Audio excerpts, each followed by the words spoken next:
Welcome to the award-winning Dare to Dream podcast with Debbi Dachinger, covering metaphysics, ETs, shamanism, and channeling. Here you will find spiritual inspiration from today's thought leaders, along with cutting-edge insights from our interstellar brothers and sisters and ancient shamanic wisdom. Now, here's a new episode of Dare to Dream with your host, Debbi Dachinger. Hello, my dear. It's Sasha here. We won the challenge this time. What a pleasure to be with you today. And we will invite you, of course, to ask whatever you wish, to be creative with the discussion, because we'd love to share deeply, as you have mentioned. Thank you. Thank you so much for hearing me. I knew you were already here, and I'm grateful to spend this time with you. I miss you so very much. Sasha, I want to start with the idea of the shamans, who are in many different countries here on the planet. And the shamans and the indigenous cultures, they've got these amazing practices, healing practices. And I believe that they are connected to the stars, that they're connected to beings from other cosmos, maybe dimensions. And can you talk about what shamans, earthly shamans that is, are able to access as far as the cosmos, information, and connection with extraterrestrials? Well, of course, that's quite a big topic. So we are going to talk in little bite-sized pieces. The first thing, however, is that we are going to go back into ancient Earth history. And we are speaking of what you would call prehistoric history of the human race. First and foremost, the first inkling of what you would call shamanism came from, which will be quite obvious, the connection with the earth. So the recognition of the cycles of the season, the recognition of the moon and the sun and the tides and all of that, you could say were perhaps some of the very first shamanistic practices that were very simplistic in nature.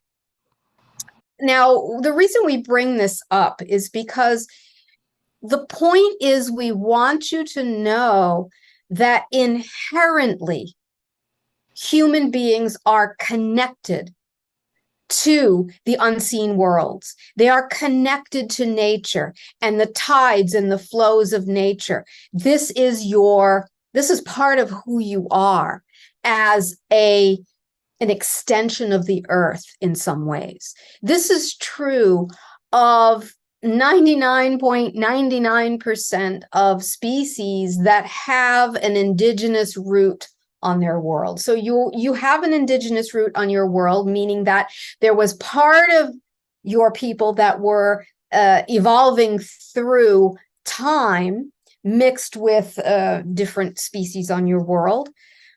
But then you had the periods of time where your family from the stars came. So if we're talking about very, very, very, very ancient prehistoric times, at that time, some of the beings who came to the earth would try to live among you in very subtle ways. And that's not as easy maybe as it sounds, because we kind of stuck out like sore thumbs, but we would try to live amongst you in very peaceful ways, whereby then you would be curious and you would come to us.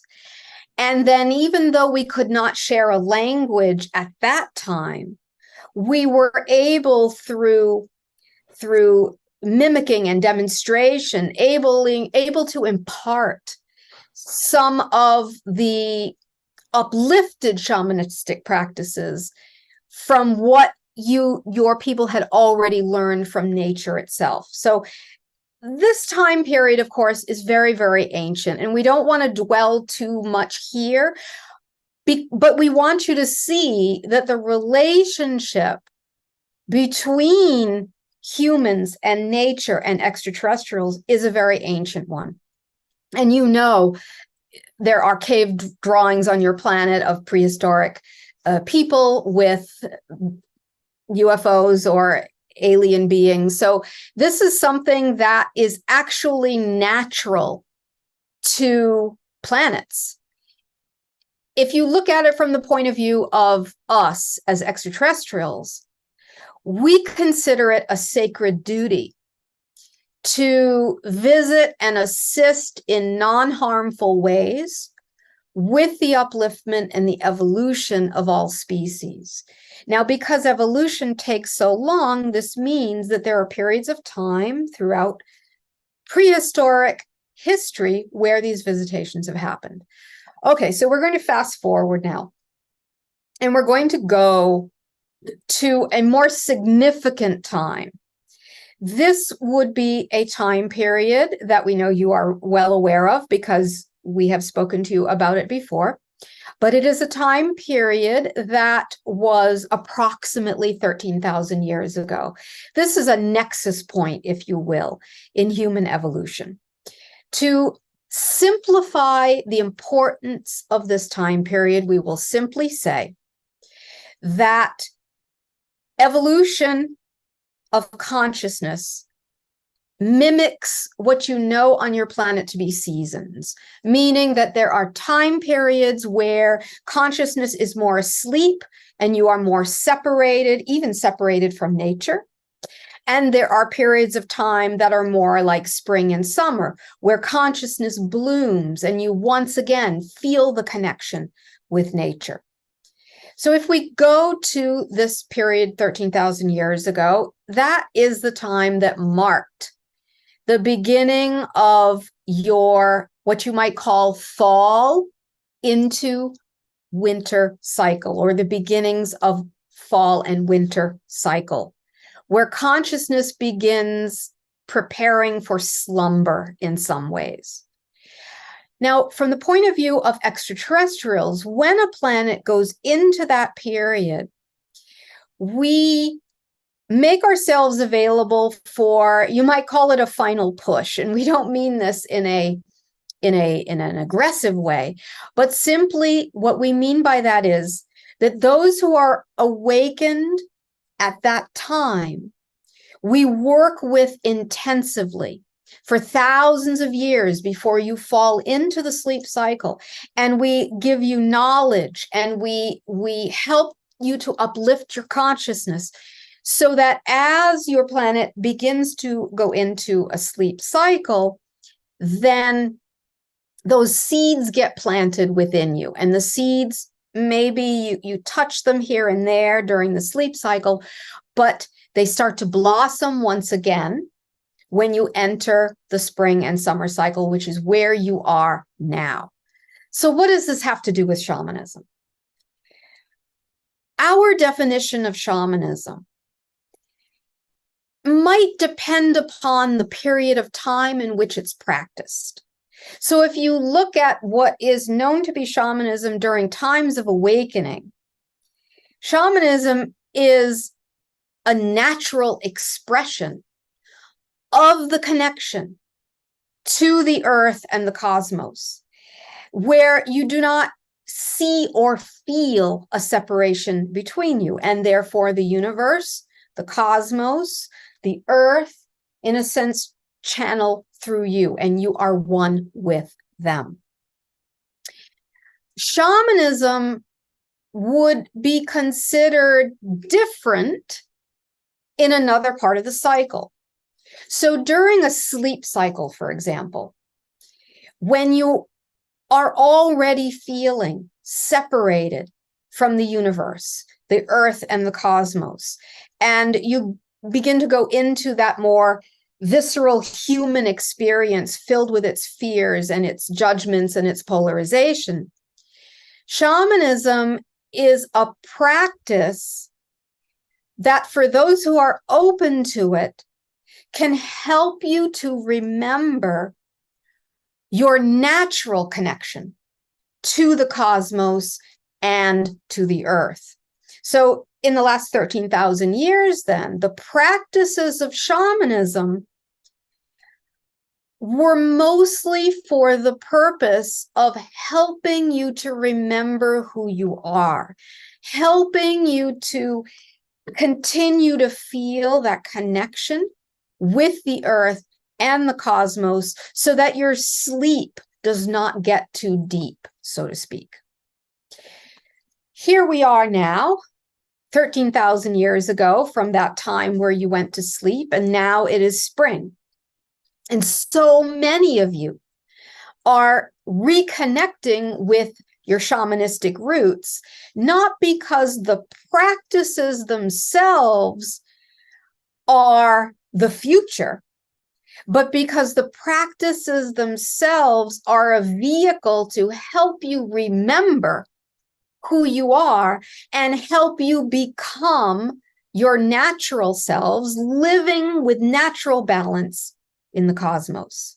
So you're going to find then, as you move more into this awakening cycle that we call fourth density, that shamanism will become less of a practice and more of a natural expression. Now, of course, when we talk about evolution, evolution takes a long time, so we're really shortening the timeline here. But you're already seeing it now, because so many of you are feeling the connection to shamanism in a way in which it's not like a religion, but it's more like a natural expression of who you are that you are finally letting out. Do you understand what we mean? Very much so, yes. Now, does this, there were lots of components to your question. So is there something we missed? Yes, thank you. And that was beautifully fleshed out. And today, with the current shamans on the planet, what is their connection? Give me specific races, extraterrestrial races they connect with. What are they connecting about? And maybe there's even other dimensions. Okay. If we go back then to this period of time, we would say 13 to 15,000 years ago, the beings who were primarily your extraterrestrial teachers and mentors were from races connected with what we would call the families of Sirius and the families of the Pleiades. Those are two of the main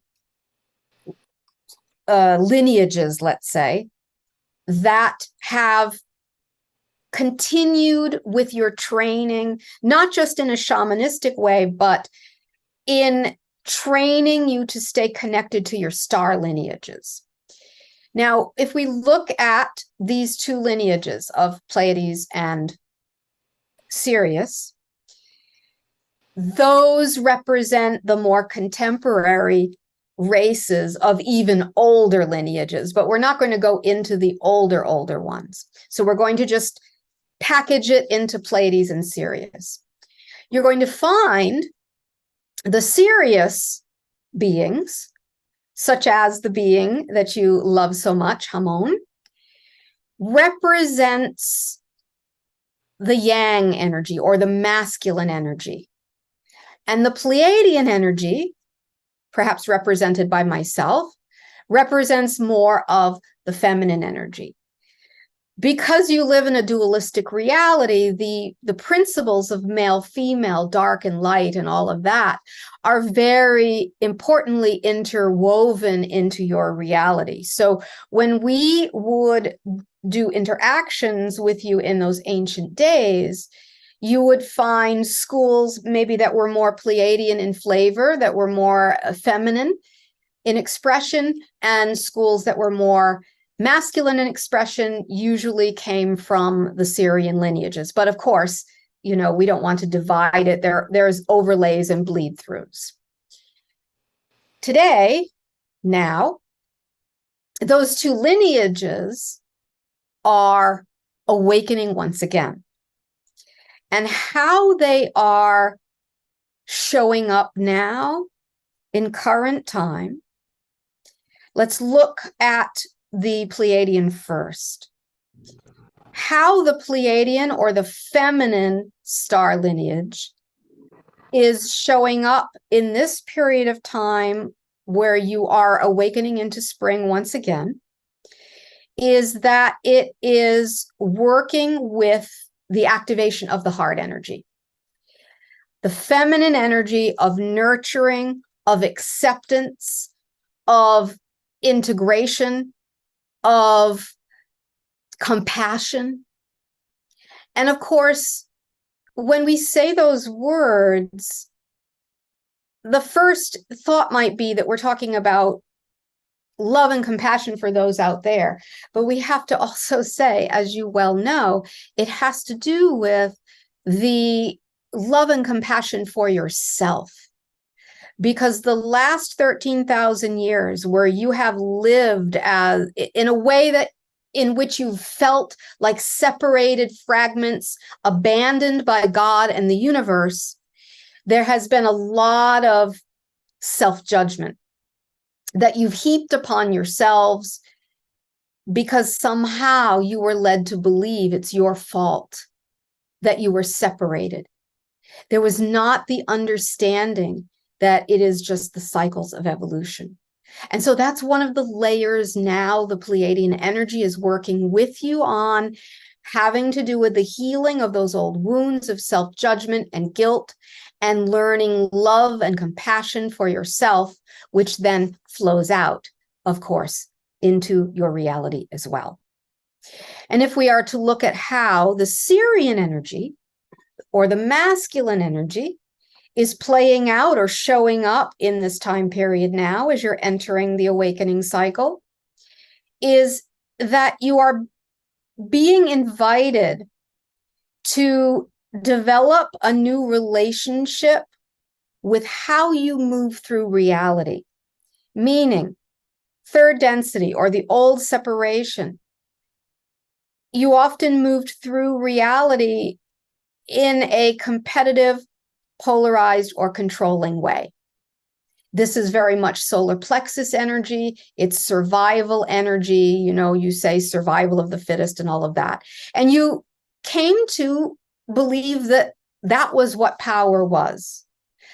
But now the masculine Syrian energy is teaching you what true power really is. And it has nothing to do with manipulating the outer reality and everything to do with going inward and navigating your own infinite possibilities and your own infinite consciousness. And so you can see then how the Pleiadian and Syrian archetypes work together, because one cannot go in to navigate within themselves, especially in their wounds, unless they can heal the parts of themselves that have been in pain. So the healing, the Pleiadian energy is assisting that healing process so that you can begin to go in and discover your own definition, a new definition of what power really means, which has nothing to do with force or manipulating the external world. Now, your question was a large one, and this is what came out. So would you like to go in another direction or focus it in some way? Thank you. Yes. I'm going to make a shift here, and I think this will all, as we keep going, tie back together, woven. I want to talk about first contact. Now, you and I know very well that throughout our entire history, there has been extraterrestrial and earthly contact. I just want to acknowledge that. And I also want to acknowledge that we are not really Earth beings. We're an amalgam of many different star systems and beings from the cosmos. So knowing that, what I'm specifically talking about is I am hearing that there is going to be open first contact, true extraterrestrial contact, in the sense that nobody will be able to deny it or bury it any longer. And if you deem that that is correct, could you give a guesstimation when that might happen? and which races we might start engaging with first. Well, you're going to be angry with us, my dear, for saying this. Of course, someday this is going to happen, yes. But we have to say, from our point of view, even though we have a plan, let's say, about steps, it's never on a fixed timeline. It always has to do with how consciousness responds to the previous step. So you've seen in your reality that there's been a little bit of a shift with information, let's say, leaking out in a matter-of-fact way. And then when that kind of information hits the mass consciousness, it creates frequencies, wavelengths, ripples, if you will, in the mass consciousness. And when the energy frequency of your mass consciousness reaches a certain level, that it's the next step naturally happens. And that is how contact has been done for millennia, actually, not even just on your world. So we cannot, in that sense, say when. And we know people are giving timelines and all of that, but it's much more fluid, which we know really aggravates your people because they want details.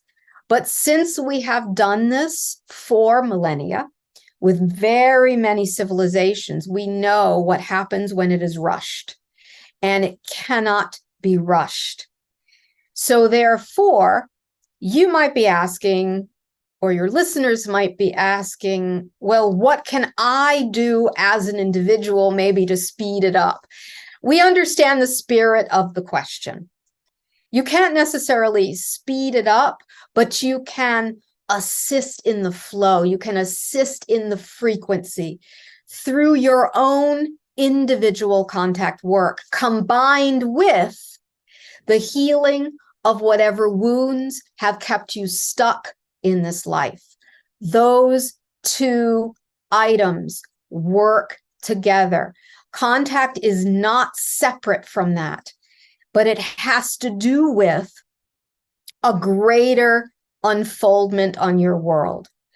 We have to say that this might be an unpopular statement, but the experience of COVID on your world was an invitation. It was an invitation for your people to go within and to do this work. You've heard perhaps other civilizations like Essassani have had periods of their awakening where they had types of isolation. And in that types of isolation, they then awakened themselves. So COVID was, we don't want to say it's a test. It wasn't a test given to you by an outside source. But in the eyes of the universe, we could say it was a test. Would you go within? And would you do the necessary inner work within yourselves as a people and come together as a people? As of right now, we can't say that that has happened, but the pot has been shaken. So things are in progress, but until that idea of healing the self, so one is not projecting their wounds into reality, as long as that is not dealt with, the contact issue is going to be very, very difficult. Now, in terms of who, if you could see how many beings there are of all stripes that are working in their own unique ways on this, you would probably be astounded. Of course, you know, there are those of us like myself who have been working through channeling for a very long time, but also working through direct contact work with groups in the field. That kind of work will continue. In general, you're going to find the species that you will interact with more and more physically or directly will be species that are somewhat like you. So Pleiadians, hybrid beings, maybe Yael and Gael.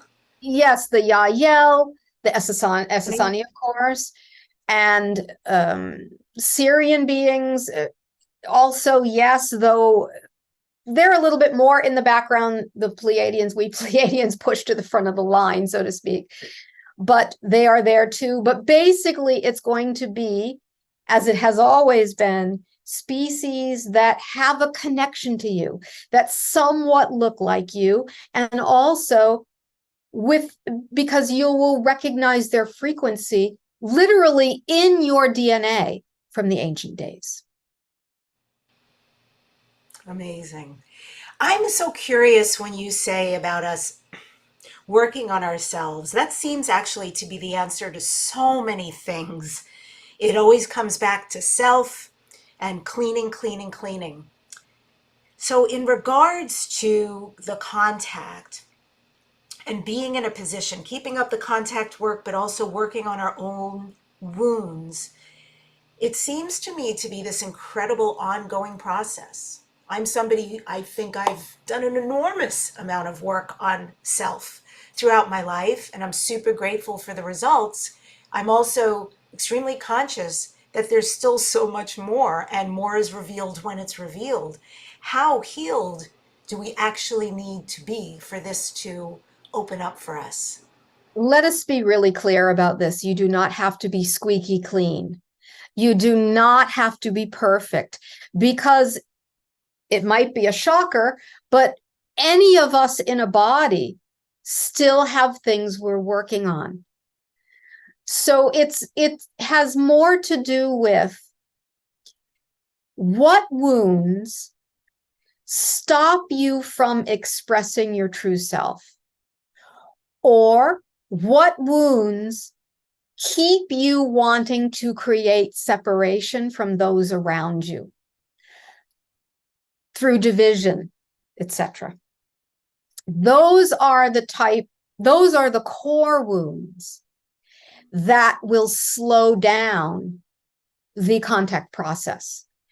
When you each of you as individuals become aware of these individual wounds, you see yourselves completely naked with love and honoring of those wounds as your teacher, and real sincerity instead of bypassing. Yes, that's the turning point.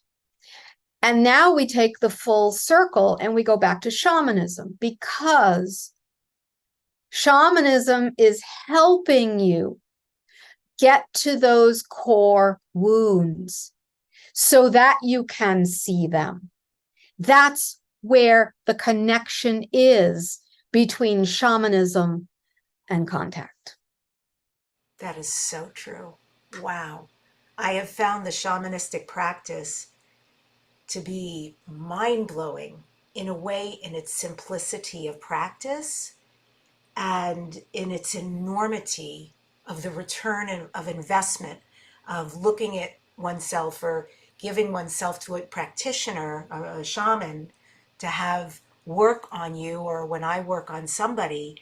I think it's a phenomenal and very deep, beautiful healing journey. I concur with what you just said. So now you can see, well, you probably saw it already, but when we would be doing the work with you at the retreats, especially Hamon, why he had to sometimes talk about the darkness and the shadow.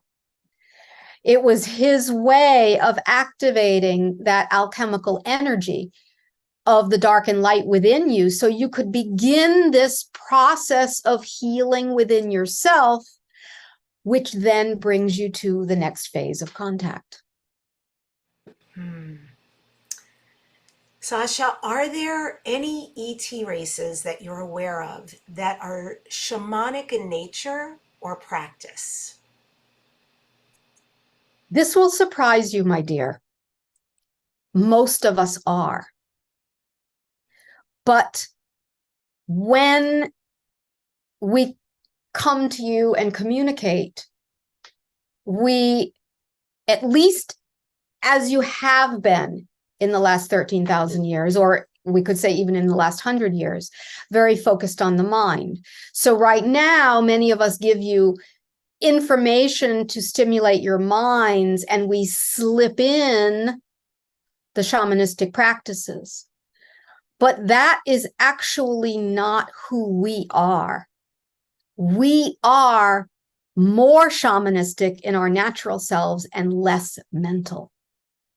So you're not yet seeing who we really are, but in the beautiful times when we do meet in person and we are able to sit together in a circle, you will see that the shamanism is natural for us. Just like I have described previously, that when you enter fourth density, it doesn't become a practice or a religion. It is just how you express the universe through you. Mm. And so your beingness that is very shamanic in nature, it starts with your connection to nature, to your planet. And what else, how else do you express that practice or beingness? Can you describe it a little more? Well, very often when we feel an energy building inside of us, it's usually a time maybe when we're resisting something or there's something we need to learn to bring us to the next level. Those are the time periods where we utilize nature. And this is something I have spoken about many times in the past, but it is typically a Pleiadian practice. But when we are ready to make some type of big shift in consciousness, we tend to go to a planet and we remove our clothes, we remove everything, and we wander in the nature until we know the walkabout is finished.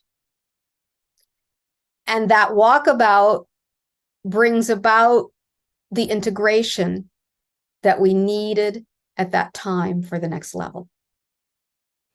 We do also very many ceremonies.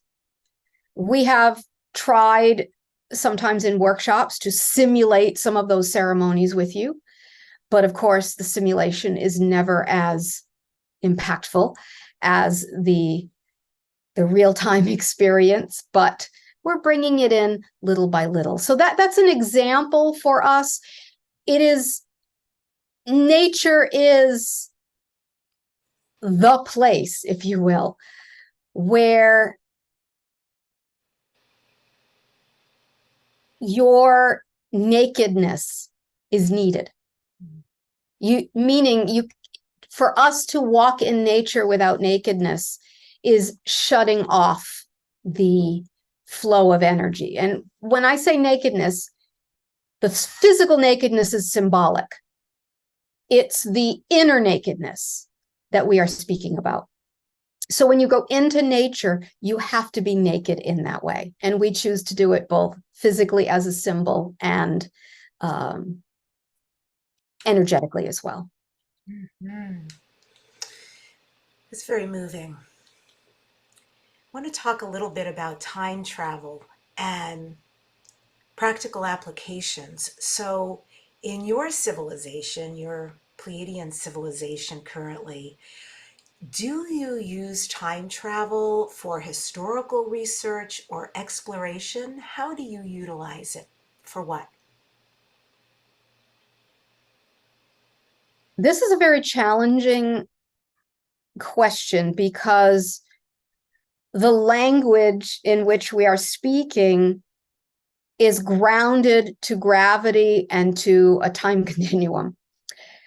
And our reality is less grounded in that way. So we're going to give you a couple of ideas here. One is that from our point of view, and you've heard this before, but we're talking about this on a visceral level. Past, present, and future don't exist. The current moment is the only thing that exists. And as humans evolve their consciousness enough to be able to travel through space, then you will learn this truth. And it changes the way you view reality and the way you view time travel 100%.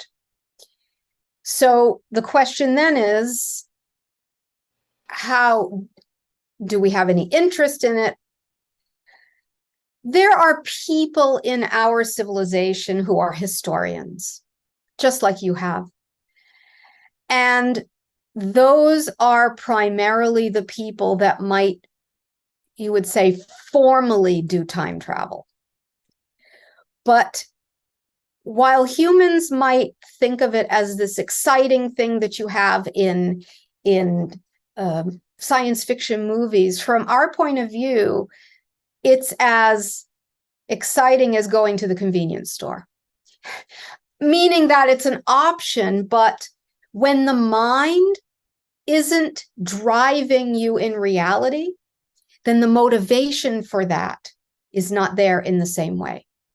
The historians are the nerds, and of course they want to study that, and that is perfectly fine.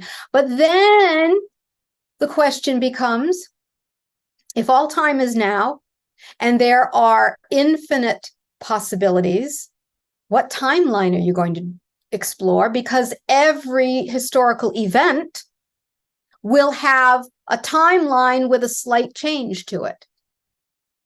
So in that sense, then you can't go back in time to find out who stole the crystal from the temple, because there's infinite timelines in which the answer to that question is different.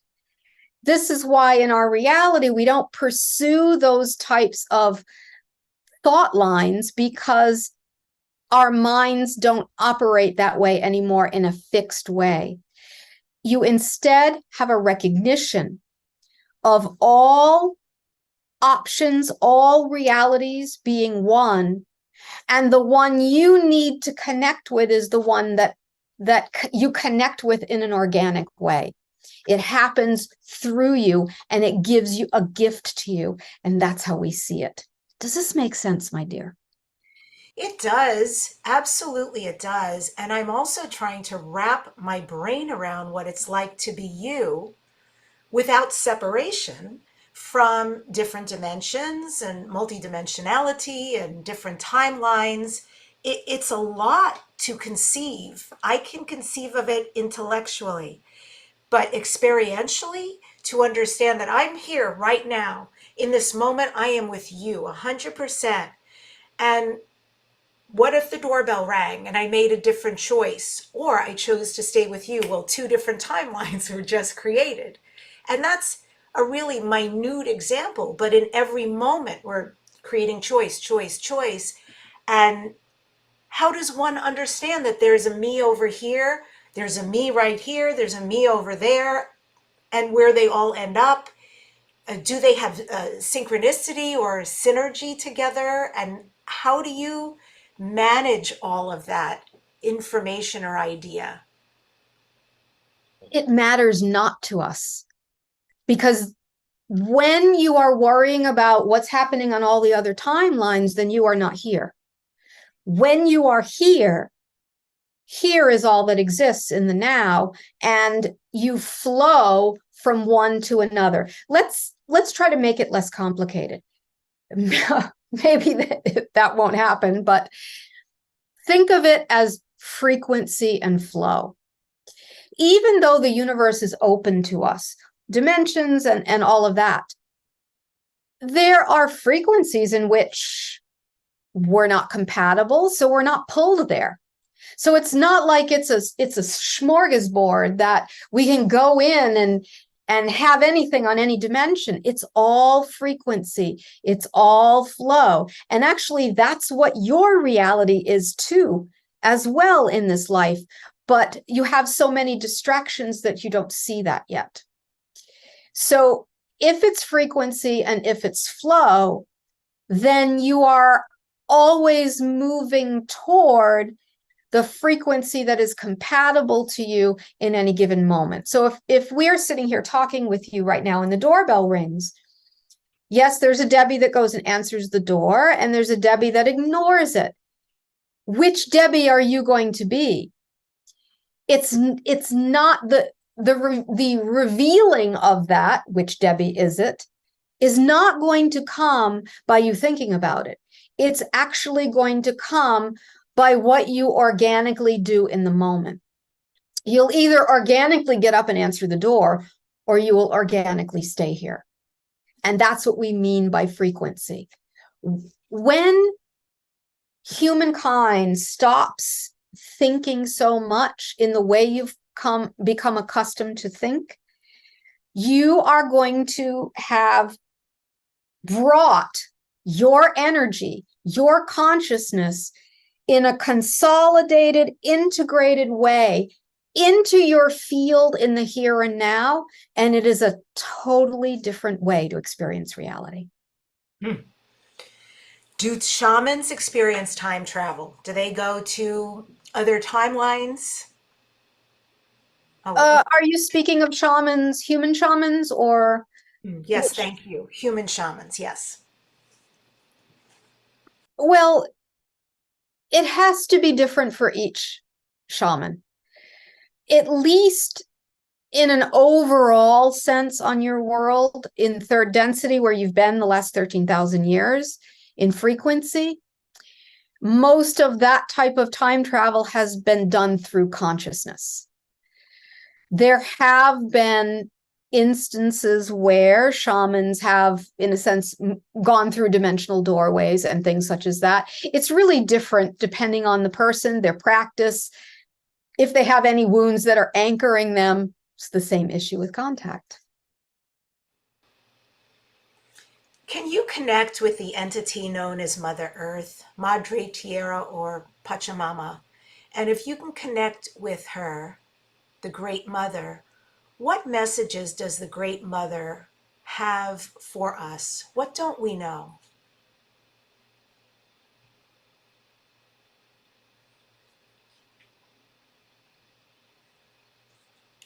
She was very quick to tell me what she wanted to say. And it's might be something that people don't want to hear. But she says, relax, everything is perfect. And we understand what she means by that, but maybe we have to explain what she means by that. What she means by that is that if the universe is all wise, and if the universe is continually in balance, which it is, then even when it appears things are out of balance, there is always a larger balance that is happening that is not seen. So when she says, relax, all is perfect, it does not mean don't do your work. It does not mean to pollute your waters. That's not what she means. She means that if all of you go into your hearts and your souls, and you do what is right and what is organic in how you live and how you grow the relationship to the earth, then you will be doing all that's necessary. So therefore, we go back to what was said before about what is stopping you from seeing the balance that Mother Earth is speaking of. And it has to do, once again, with the individual wounds that are unhealed. Because when the individual wounds are unhealed, everything you see in reality around you will be a reflection of that wound. And therefore, it would be impossible to see healing, to see good, if you can't first experience it within yourself. So that is her message. And what about the cosmos? If you can connect with it as though it was an entity, what kind of song would it sing to the people here on Earth? What would it want us to know that we do not currently know?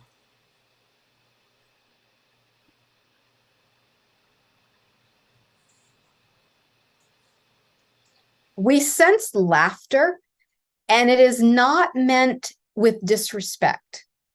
It is meant to say, ha, ha, ha, you still don't recognize that we are all one. Ha, ha, ha, but you will. And the ha, ha, ha is kind of how maybe a mother would laugh at a child that with love, that doesn't yet understand something fundamental. But that understanding is coming. That is also one of the reasons why there is so much resistance and polarization on your world, because the old energies don't want to change. They're scared and they're trying to stop it from happening, so to speak. But the truth of your being, that there is really only one consciousness in creation looking through many eyes, that truth is rapidly approaching in the forefront of your consciousness. How beautiful and how hopeful. I want to ask you about plants and plant medicine. I'm wondering how the shamans would know, out of the thousands of plants, which to use, which two plants to mix together to use to create ayahuasca, regarding consciousness, healing, visionary experiences, ayahuasca, DMT, LSD, mushrooms, etc. Were the shamans originally gifted this information by extraterrestrials? Where did it come from? How did they know?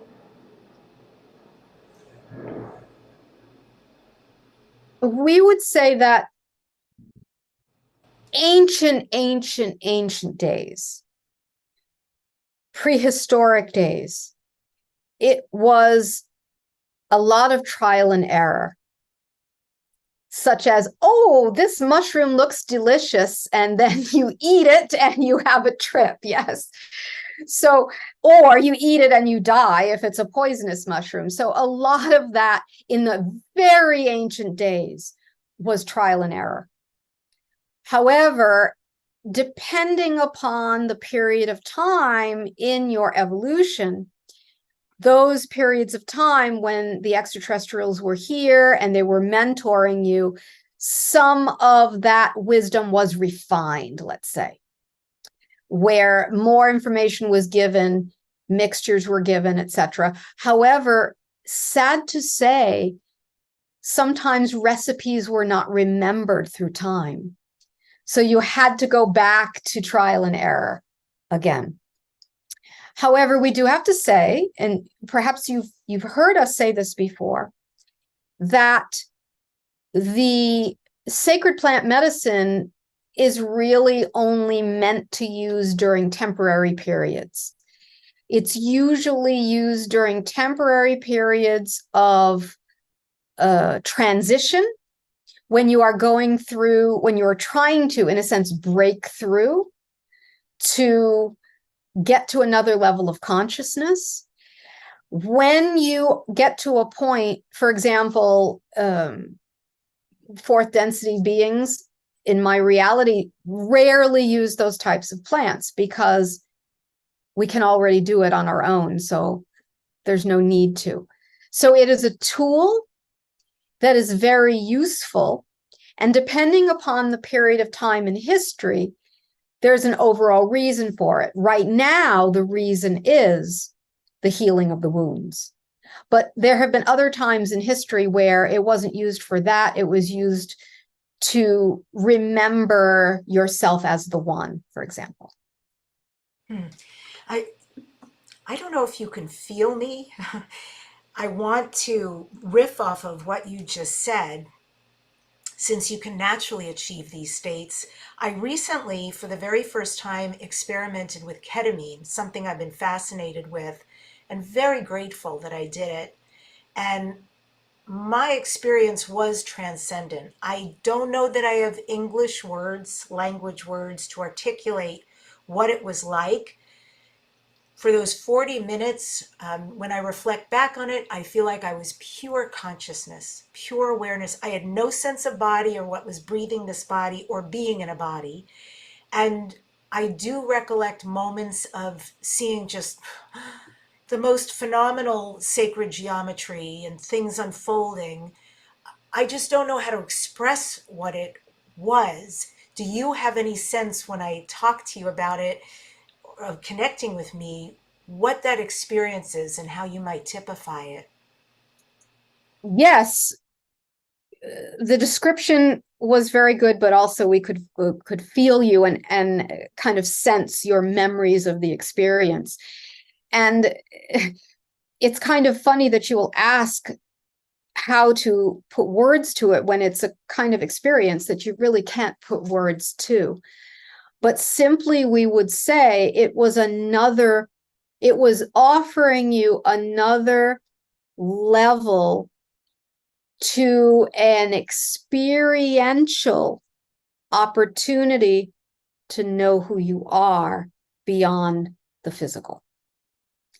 And then somehow bring a memory of it back that can be anchored in your cells so that you can feel it and remember it. It's like an entrainment of frequency, so that you can eventually, this life or another life, who knows, be able to retrace your steps on your own, under your own steam, so to speak. Sasha, can you share any information about your own society's approach to interstellar diplomacy and contact with emerging civilizations? Oh my goodness, that's a big topic. Well, let's first talk about interstellar diplomacy, because our version of diplomacy is very different than the definition you have on Earth.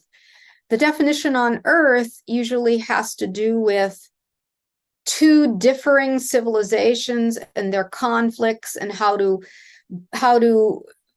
somehow get to middle ground between you, how to perhaps resolve a dispute. But for us, this is something a lot of people on your world do not understand and do not want to accept, because there's all sorts of stories out there.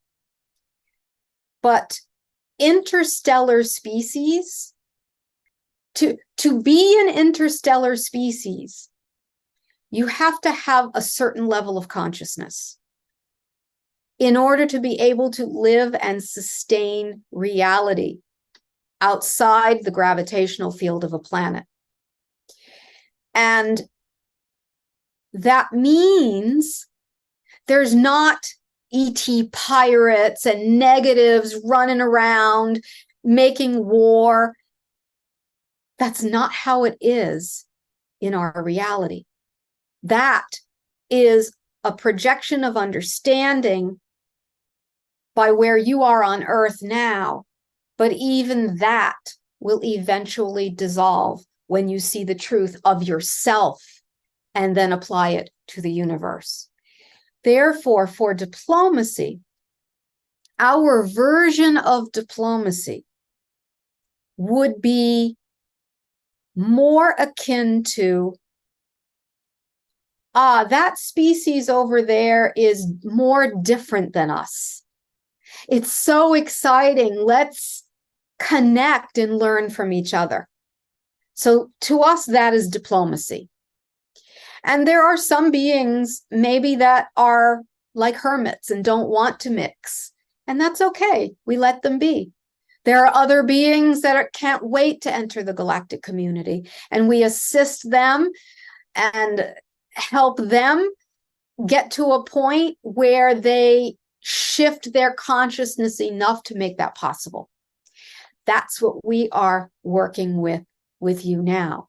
The only thing stopping your world is the state of consciousness that is still fractioned and polarized. That's the main thing. Is there anything while we do contact work, mindful contact work here on this planet? Maybe we gather friends together, we go out to Joshua Tree or some other site, and we start to engage in invitation for contact. Is there anything specific that we can do that would encourage benevolent contact? We think probably you know the answer to this, but being in your heart is the most important thing. Now, we know that sounds, in your language, very airy-fairy. What does that mean, be in your heart? Well, we'll give you a little training wheel that you can use.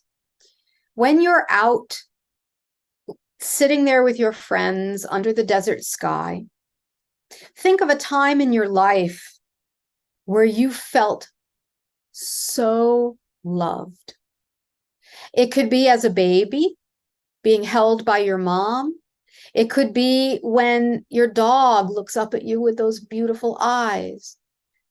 And when you find that moment, stay in that moment. That is the frequency we see. That is the frequency, in a sense, you could say, that pulls us in. To continue with this, we have to give the suggestion that each person doing contact work really examine their definition of what contact means for them.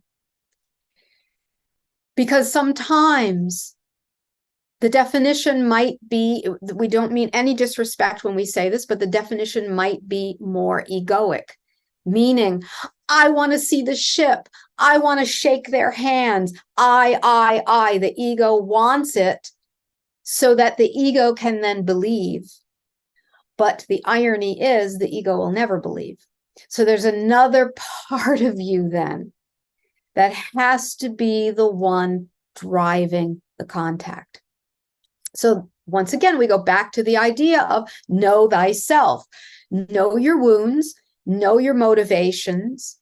And if you can get to a point where you know yourself well enough, then you can consciously take yourself to that place of love we were just talking about and rest there.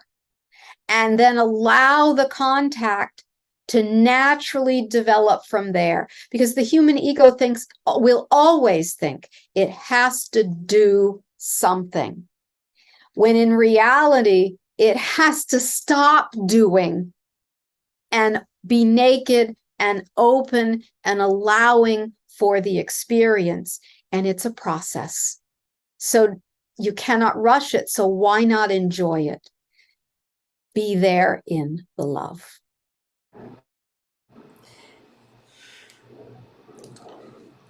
In conclusion, take us home, Sasha, on the subject of shamans, on the subject of time travel, extraterrestrial civilizations and beings, and contact and open contact and all of that. Can you give us some conclusion here, something you'd like us to know?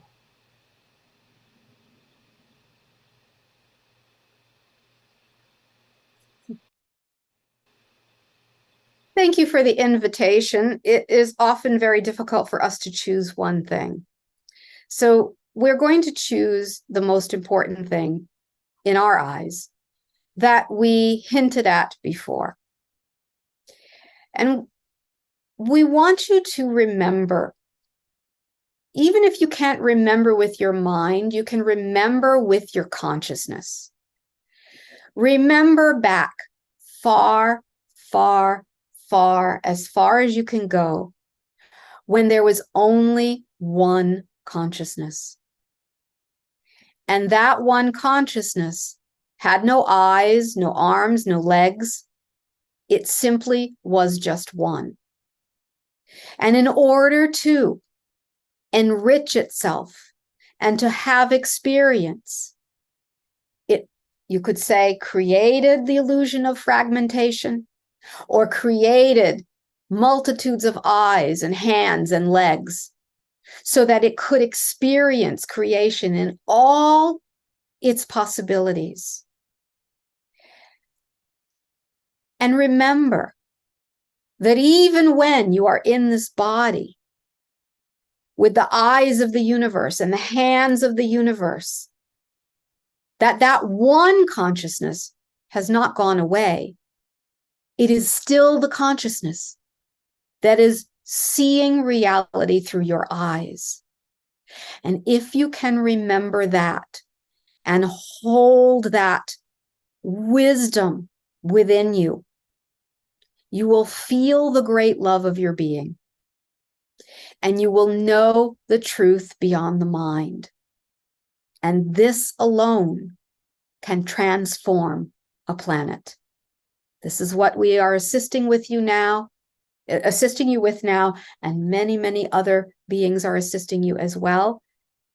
You're very, very close. Keep going and know that your family from the stars is forever embracing you with much love.